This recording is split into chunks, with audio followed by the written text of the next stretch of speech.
Hello students, previous video में अपन ने cytology का एक टॉपिक स्टार्ट किया था जिसका नाम था अपना टाइप्स ऑफ सेल।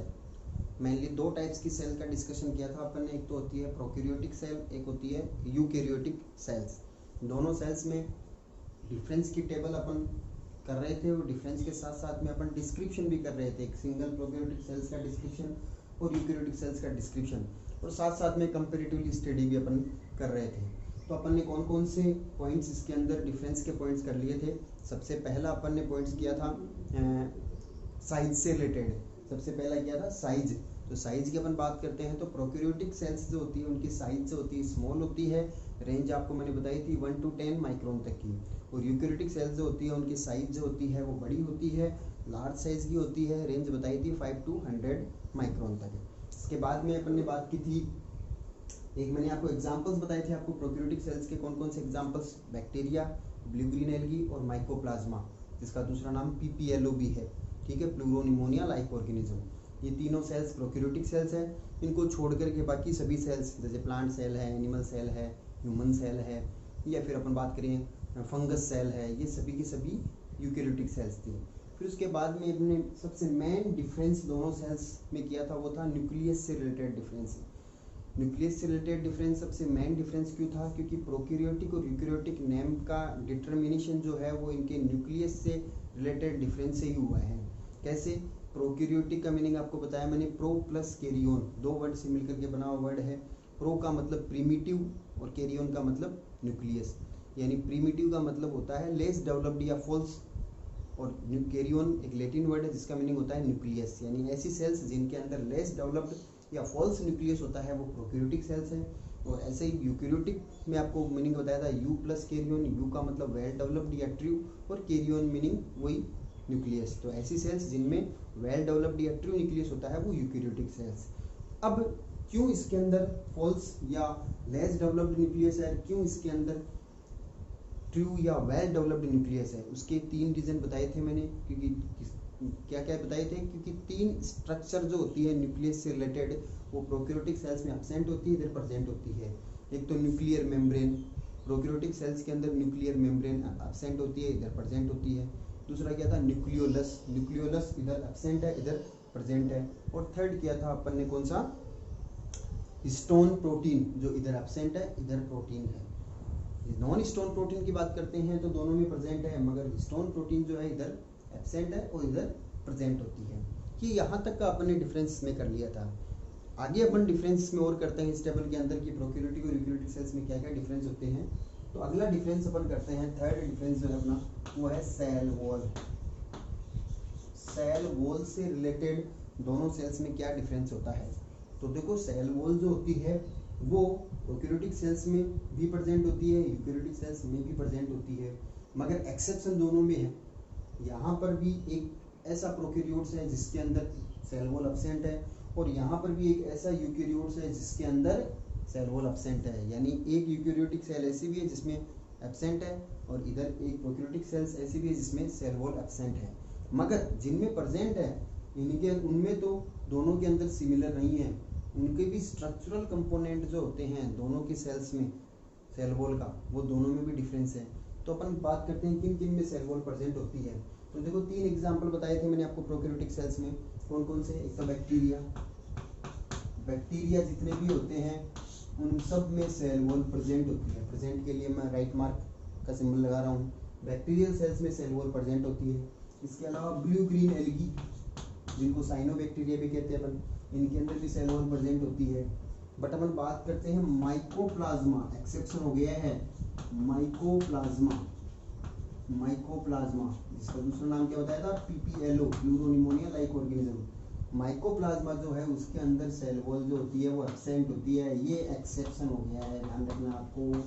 कि आपसे क्वेश्चन ये पूछ ले कि एक ऐसी प्रोकैरियोटिक सेल्स जिसमें सेल वॉल एब्सेंट होती है, तो आंसर आएगा माइकोप्लाज्मा। माइकोप्लाज्मा में इधर एब्सेंट होती है।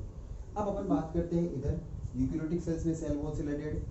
तो प्लांट सेल जो होती है उसमें सेल वॉल प्रेजेंट होती है। फंगस सेल्स जो होती है, फंगस जो होते हैं उनकी भी सेल्स जो होती है उनमें भी सेल वॉल प्रेजेंट होती है। बट अपन बात करते हैं एनिमल सेल की। एनिमल सेल्स की, तो इधर सेल वॉल एब्सेंट होती है, एनिमल्स में सेल वॉल एब्सेंट होती है, तो इधर एक्सेप्शन हो जाएगा एनिमल सेल का। अब जिनमें प्रेजेंट है उनमें क्या सिमिलर सेल वॉल है, यानी इधर बैक्टीरियल और ब्लू ग्रीन एल्गी की सेल वॉल है, इधर प्लांट्स और फंगस में सेल वॉल है, दोनों सेल वॉल सेम है क्या? नहीं, यहाँ पर भी डिफरेंस है। डिफरेंस क्या है कि इधर सेल वॉल को बनाने वाला कंपोनेंट अलग है, इधर सेल वॉल को बनाने वाले कंपोनेंट अलग है। तो प्रोकैरियोटिक सेल्स में बैक्टीरिया और ब्लू ग्रीन एल्गी में जो सेल वॉल पाई जाती है वो किस स्ट्रक्चरल कंपोनेंट की बनी होती है? तो आपको यहाँ पर आंसर देना है पेप्टिडोग्लाइकेन। एक कंपोनेंट का नेम है, केमिकल कंपोनेंट है पेप्टिडोग्लाइकेन, पेप्टिडोग्लाइकेन की बनी होती है। बैक्टीरिया और ब्लू ग्रीन एल्गी में जो सेल वॉल है वो पेप्टिडोग्लाइकेन्स की बनी होती है, जबकि प्लांट्स के अंदर सेल वॉल जो होती है वो किसकी बनी होती है? पेक्टोसेलुलोज, पेक्टोसेलुलोज। मेनली आपने छोटे क्लासों के अंदर ये सुना होगा कि प्लांट सेल के अंदर सेल वॉल सेलुलोज की बनी होती है, बिल्कुल सही है। मेन कंपोनेंट सेलुलोज ही होता है, कुछ माइनर अमाउंट के अंदर सेलुलोज के साथ में पैक्टिन भी पाया जाता है, इसलिए अपन कंप्लीटली ये कहते हैं कि प्लांट सेल में सेल वॉल किसकी बनी होती है? पेक्टोसेलुलोज। पेक्टो यानी पैक्टिन और सेलुलोज ही, तो पेक्टोसेलुलोज की बनी होती है, मेन सेलुलोज ही होता है। फंगस के अंदर जो सेल वॉल होती है वो काइटिन की बनी होती है, किसकी? काइटिन की। काइटिन एक केमिकल कंपोनेंट है जो फंगस की सेल वॉल को बनाता है और एनिमल सेल में एब्सेंट ही होती है। तो यही तो मैंने आपको कहा था कि सेल वॉल दोनों में प्रेजेंट भी है, एब्सेंट भी है, मगर दोनों में प्रेजेंट है उनमें भी डिफरेंस है। डिफरेंस ये हो गया कि इनमें सेल वॉल का स्ट्रक्चरल कंपोनेंट अलग है और इनमें सेल वॉल का स्ट्रक्चरल कंपोनेंट अलग है। तो बात समझ में आई? ये अपना थर्ड डिफरेंस हो गया। डिफरेंस में इतना टाइम दे देकर अपन इसीलिए कर रहे हैं कि डिटेल से स्टडी करते जा रहे हैं साथ साथ में अपन दोनों की। क्लियर? अब उसके बाद में अगला डिफरेंस अपन करते हैं दोनों सेल्स में, वो डिफरेंस है अपना सेल ऑर्गेनेल्स से रिलेटेड। और वो सेल ऑर्गेनेल्स कौन से होंगे? वो होंगे membranous, membranous cell organelles, membranous cell organelles. अब देखो मेम्ब्रेनस मीनिंग, वर्ड का क्या मीनिंग है, सेल ऑर्गेनेल्स क्या होते हैं, उसके लिए अपन एक बार थोड़ा सा आपको अलग बात बताता हूँ। एक बेसिक सेल की अपन स्ट्रक्चर बनाते हैं तो चारों तरफ सेल मेम्ब्रेन बनाते हैं। अगर सेल वॉल भी है तो सेल वॉल इसके बाहर की तरफ बनाते हैं, यानी सबसे बाहर सेल वॉल होती है, फिर अंदर सेल मेम्ब्रेन होती है। सेंट्रल पोजीशन में अगर एनिमल सेल है तो सेंट्रल पोजीशन के अंदर अपन न्यूक्लियस बनाते हैं। प्रोकैरियोटिक सेल्स है, यूकैरियोटिक सेल्स है, यूकैरियोट्स के अंदर भी कौन सी है? एनिमल सेल है तो सेंटर के अंदर न्यूक्लियस बनाया, प्लांट सेल है तो थोड़ा साइड में बनाते हैं। क्यों होता है वो अपन प्लांट और एनिमल सेल के डिफरेंस में आपको बताऊंगा मैंने।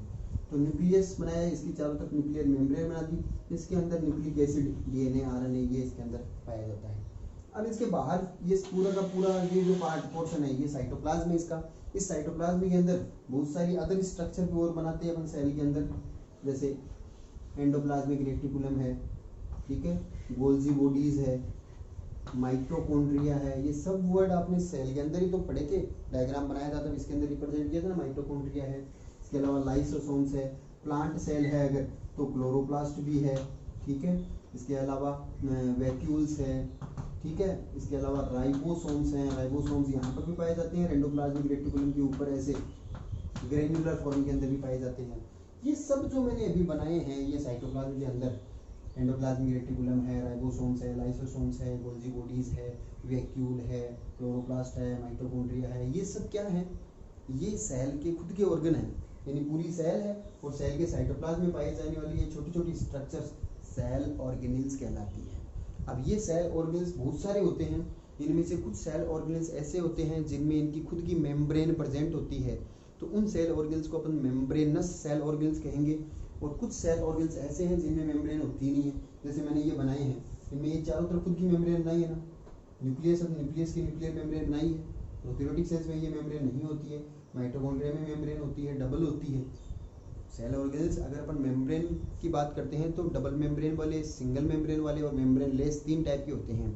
मगर डबल हो जाए सिंगल अपन तो मेम्ब्रेनस की बात कर रहे हैं, यानी मेम्ब्रेन जिन सेल ऑर्गेनेल्स में पाई जाती है वो मेम्ब्रेनस, और जिनमें नहीं पाई जाती वो लेस मेम्ब्रेनस सेल ऑर्गेनेल्स होते हैं। तो जिनमें मेम्ब्रेन नहीं होती है यानी मेम्ब्रेन लेस सेल ऑर्गेन्स है, वो आपको एक ध्यान में रखना है, वो है राइबोसोम। राइबोसोम सबसे स्मॉल साइज का सेल ऑर्गेन्स है जिसमें खुद की मेम्ब्रेन नहीं होती है। तो membrane less cell organs ribosome को छोड़ करके बाकी जितने भी सेल ऑर्गेनेल्स हैं जिनमें सब में मेम्ब्रेन पाई जाती है, वो सब के सब सेल ऑर्गेनेल्स प्रोकैरियोटिक सेल्स में एब्सेंट होते हैं। आपको डिफरेंस में यहाँ पर अब ला रहा हूँ मैं कि जितने भी मेम्ब्रेनस यानी जिनमें मेम्ब्रेन पाई जाती है वो सभी सेल ऑर्गेनेल्स प्रोकैरियोटिक सेल्स में एब्सेंट होते हैं और यूकैरियोटिक सेल्स में वो प्रेजेंट होते हैं। तो ये कौन कौन से सेल ऑर्गेनेल्स हैं जो प्रोकैरियोटिक सेल्स में एब्सेंट होते हैं, यूकैरियोटिक सेल्स में प्रेजेंट होते हैं? जैसे अपन बात करते हैं माइटोकॉन्ड्रिया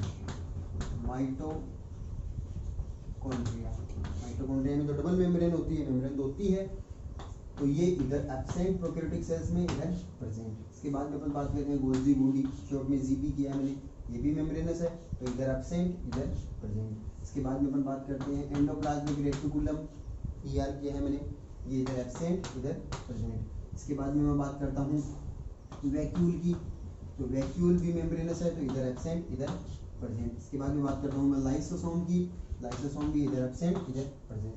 ये सभी मेम्ब्रेनस सेल ऑर्गेन्स है, ये सब के सब प्रोकैरियोटिक सेल्स में एब्सेंट होते हैं, यूकैरियोटिक सेल्स में प्रेजेंट होते हैं।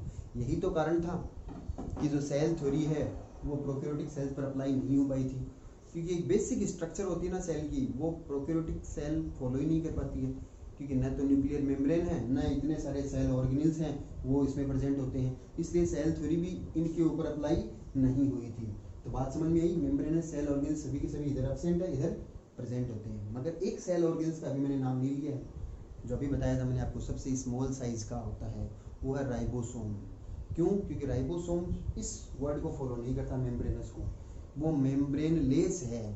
अपन मेम्ब्रेनस सेल ऑर्गेन्स की बात कर रहे हैं, अगर कोई सेल ऑर्गेन्स मेम्ब्रेन लेस हो गया है तब उस पर ये कंडीशन लागू नहीं होगी कि वो एब्सेंट है क्या। तो अपन राइबोसोम की बात करते हैं, कितने डिफरेंस अपना राइबोसोम का आ जाएगा।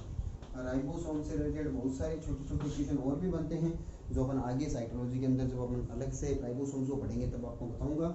अभी आपको थोड़ा सा बता देता हूँ कि राइबोसोम का मेन फंक्शन जो होता है ना सेल में, वो प्रोटीन फॉर्मेशन होता है, प्रोटीन सिंथेसिस होता है, इसलिए राइबोसोम को प्रोटीन फैक्ट्री भी कहा जाता है, सेल की प्रोटीन फैक्ट्री। जैसे माइटोकॉन्ड्रिया को powerhouse of the cell बोलते हैं ना, वैसे प्रोटीन फैक्ट्री अपन राइबोसोम को कहते हैं। और सबसे स्मॉलेस्ट सेल ऑर्गेनेल्स होता है, एक ये क्वेश्चन हो गया, और मेम्ब्रेन लेस सेल ऑर्गेनेल्स होता है, एक ये क्वेश्चन हो गया है। तो राइबोसोम्स जो है वो मेम्ब्रेन लेस है, इसलिए दोनों के अंदर प्रेजेंट होता है। राइबोसोम्स इधर भी प्रेजेंट है और इधर भी प्रेजेंट है, मगर दोनों में सेम टाइप्स के राइबोसोम नहीं होते हैं। प्रोकैरियोटिक यूकैरियोटिक सेल्स में भी अलग अलग टाइप्स के राइबोसोम होते हैं। राइबोसोम के मेनली दो टाइप्स होते हैं, एक तो होते हैं 70S टाइप्स का राइबोसोम, एक होता है 80S टाइप का राइबोसोम। 70S और 80S, ये S क्या क्यों लगा है, इसका क्या मीनिंग है, अभी मैं आपको बताऊंगा। पहले अपन बात करते हैं इनमें से कौन सा प्रोकैरियोटिक सेल्स में है, कौन सा यूकैरियोटिक सेल्स में है। तो 70S टाइप के राइबोसोम जो होते हैं वो प्रोकैरियोटिक सेल्स में प्रेजेंट होते हैं, जबकि यूकैरियोटिक सेल्स के अंदर 80S टाइप के राइबोसोम होते हैं, मगर साथ में 70S टाइप के राइबोसोम भी पाए जाते हैं। अब ये कहाँ पाए जाते हैं, ये कहाँ पाए जाते हैं, ये भी मैं आपको बताऊंगा, मगर फिलहाल आपको ध्यान में रखना है कि प्रोकैरियोटिक सेल्स में 70S और यूकैरियोटिक सेल्स में 80S और 70S टाइप्स दोनों टाइप्स के राइबोसोम्स पाए जाते हैं। अब यहाँ पर आ जाओ, अलग से राइबोसोम्स के बारे में पढ़ते हैं। तो S का मतलब क्या है, यहाँ पर S का मतलब है एक साइंटिस्ट का नेम है जिसका नाम है स्वेदबर्ग यूनिट। स्वेदबर्ग ने एक यूनिट दी थी राइबोसोम से रिलेटेड, तो इस यूनिट को उसने अपने नेम के अकॉर्डिंग S दे दिया नाम, यानी स्वेदबर्ग से S अल्फाबेट आया है, यानी S का मतलब स्वेदबर्ग यूनिट है। और स्वेदबर्ग यूनिट किसने दी थी, स्वेदबर्ग नेम के साइंटिस्ट ने दी थी। स्वेदबर्ग ने राइबोसोम्स की कंप्लीट स्टडी करने के बाद में इनका सेडिमेंटेशन कोएफिशिएंट निकाला और इनको उन्होंने स्ट्रक्चर बताई कि राइबोसोम्स मेनली यूनिट से मिलकर के बने होते हैं, यानी छोटी छोटी यूनिट्स मिलकर के राइबोसोम्स का फॉर्मेशन करती है। अब ये यूनिट्स कौन सी होती है, तो अपन बात करते हैं कि 70S राइबोसोम जो होते हैं वो दो सब यूनिट से मिलकर के बने होते हैं। 70S राइबोसोम में भी दो यूनिट होती है जो आपस में जुड़ती है, एक तो बड़ी यूनिट होती है, जैसे ये बड़ी यूनिट कर दी, और एक छोटी यूनिट होती है जो इसके साथ में जुड़ी हुई रहती है। दोनों यूनिट मिलकर के ये कंप्लीट 70S राइबोसोम का फॉर्मेशन कर रही है। इसी टाइप से अगर ATS की बात करते हैं तो ATS भी 2 यूनिट से मिलकर बना होता है, एक बड़ी एक छोटी, दोनों मिलकर के ATS राइबोसोम का फॉर्मेशन कर रही है। तो 70S राइबोसोम है, उसकी 2 यूनिट कौन कौन सी होती है, एक लार्ज और स्मॉल दोनों यूनिट्स कौन कौन सी होती है। तो आपको आंसर देना है कि 70S की 2 यूनिट्स में जो लार्ज सब यूनिट है ना वो तो होती है 50S, और जो स्मॉल सब यूनिट जो होती है वो आप कैलकुलेशन मैथ वाली लगा रहे होंगे कि ये 50S है तो वो 20S होगी, नहीं ये 30S होती है, ध्यान में रखना है आपको। ये 50S और वो 30S दोनों को ऐड करने पर 80S हो रहा होगा मैथ वाली कैलकुलेशन, मगर बनेगा 70S। यही तो श्वेतबर्ग ने बताया था कि जब ये 50S लार्ज वाली ये 30S है, दोनों जब ऐड होगी तो कुछ सेडिमेंटेशन कोएफिशिएंट जो है वो बाहर निकल जाता है और बनता है 70S टाइप का राइबोसोम। ठीक है, इसी टाइप से ATS राइबोसोम जो होता है उसकी 2 यूनिट्स, एक लार्ज जो होती है वो होती है 60S। अब आप सोच रहे होंगे कि 20 और जोड़ दो 80 हो जाएंगे, नहीं, दूसरी होती है 40S। 100 ये दोनों मिलकर के 100 हो रहे हैं, 60 और 40, मगर बनेगा 80S। तो इसमें लार्ज सब यूनिट 60S और स्मॉल सब यूनिट जो होती है 40S होती है, ये ध्यान में रखना आपको। वैसे राइबोसोम्स वाला टॉपिक मैं अलग से आपको बताऊंगा, ये तो आगे की चीज़ मैं पहले ही बता रहा हूँ आपको कि 70S राइबोसोम्स की 2 सब यूनिट कौन कौन सी होती है, 50S और 30S, और ATS राइबोसोम की 2 सब यूनिट कौन सी होती है, 60S और 40S। तो ये आपको ध्यान में रखना है कि ये कौन सा टाइप का राइबोसोम किस सेल में प्रेजेंट होता है। ये तो एक्स्ट्रा बताया है मैंने, ये तो फिर से आ जाएगा आपका राइबोसोम जब हम पढ़ेंगे। तो प्रोकैरियोटिक सेल्स में 70S टाइप के राइबोसोम जिसकी यूनिट्स अपन ब्रैकेट में लिख देते हैं 50S प्लस 30S, और यहाँ पर 60S प्लस 80S, और इसकी तो यूनिट वही होगी जो इसकी है। ठीक है, अब ये दोनों कहाँ कहाँ पाए जाते हैं, देखो मैंने आपको बताया था कि राइबोसोम्स जो हैं वो एक सेल में कहाँ पर प्रेजेंट होते हैं, सेल के साइटोप्लाज्म में, और इसके अलावा एंडोप्लाज्मिक रेटिकुलम के ऊपर ग्रेन्युलर स्ट्रक्चर में। तो जो एंडोप्लाज्मिक रेटिकुलम में ग्रेन्युलर स्ट्रक्चर में जो साइटोप्लाज्म में फ्री कंडीशन में है वो राइबोसोम तो होते हैं 70S। ठीक है, मगर इधर अपन बात करते हैं यूकैरियोटिक सेल्स में, तो यूकैरियोटिक सेल्स में भी एंडोप्लाज्मिक रेटिकुलम जो है उसके ऊपर तो 70S टाइप के राइबोसोम और फ्री कंडीशन भी 70S टाइप के राइबोसोम, मगर 2 सेल ऑर्गेनेल्स ऐसे होते हैं जिनके अंदर खुद के राइबोसोम अलग से और होते हैं, वो है माइटोकॉन्ड्रिया और क्लोरोप्लास्ट। अगर प्लांट सेल है तो क्लोरोप्लास्ट। माइटोकॉन्ड्रिया और क्लोरोप्लास्ट 2 ऐसे सेल ऑर्गेनेल्स हैं जिनमें खुद का DNA अलग से और होता है। वैसे तो DNA किस में होता है, न्यूक्लियस में, मगर DNA इनमें भी प्रेजेंट होता है, माइटोकॉन्ड्रिया और क्लोरोप्लास्ट में। DNA है तो राइबोसोम भी इनके अंदर खुद का अलग से होता है। तो राइबोसोम की 2 जगह हो गई, एक तो साइटोप्लाज्म वाला राइबोसोम, एक माइटोकॉन्ड्रिया वाला राइबोसोम, और माइटोकॉन्ड्रिया के साथ में क्लोरोप्लास्ट वाला राइबोसोम। तो माइटोकॉन्ड्रिया और क्लोरोप्लास्ट के अंदर जो राइबोसोम है ना यूकैरियोटिक सेल्स में वो तो है 70S, और जो साइटोप्लाज्म के अंदर बाहर इन सेल ऑर्गेनेल से बाहर की तरफ जो राइबोसोम है जो साइटोप्लाज्म में फ्री कंडीशन में वो है 80S। इसलिए मैंने आपको बताया कि इनमें दोनों टाइप के राइबोसोम होते हैं 70S और 80S। मेन तो 80S हो गया साइटोप्लाज्म में, यानी दोनों ये भी तो साइटोप्लाज्म में ही है, इनमें तो सेल ऑर्गेनेल्स पाए ही नहीं जाते हैं प्रोकैरियोटिक सेल्स में। तो यहाँ पर तो बिल्कुल साइटोप्लाज्म के अंदर राइबोसोम है, तो दोनों के साइटोप्लाज्म की बात करते हैं राइबोसोम की, तब तो इधर 70S इधर 80S। मगर कंप्लीट सेल की बात करते हैं तो इधर दोनों के साइटोप्लाज्म में तो 70-80 है, मगर इनके माइटोकॉन्ड्रिया क्लोरोप्लास्ट के अंदर प्रोकैरियोटिक राइबोसोम यानी 70S वाला और एक्स्ट्रा पाया जाता है। इसलिए अपन कहते हैं कि इधर 80 और 70 दोनों टाइप्स के राइबोसोम प्रेजेंट होते हैं। ये अपन ने डिफरेंस किया है राइबोसोम से रिलेटेड। अभी इसके बाद में मेन डिफरेंस तो ये अभी तक हो चुके हैं, छोटे छोटे माइनर 1-2 डिफरेंस और है जो अगले वीडियो के अंदर कंप्लीट करके अपन इस टेबल को कंप्लीट करेंगे। तो अगले वीडियो में फिर मिलते हैं। Thank you.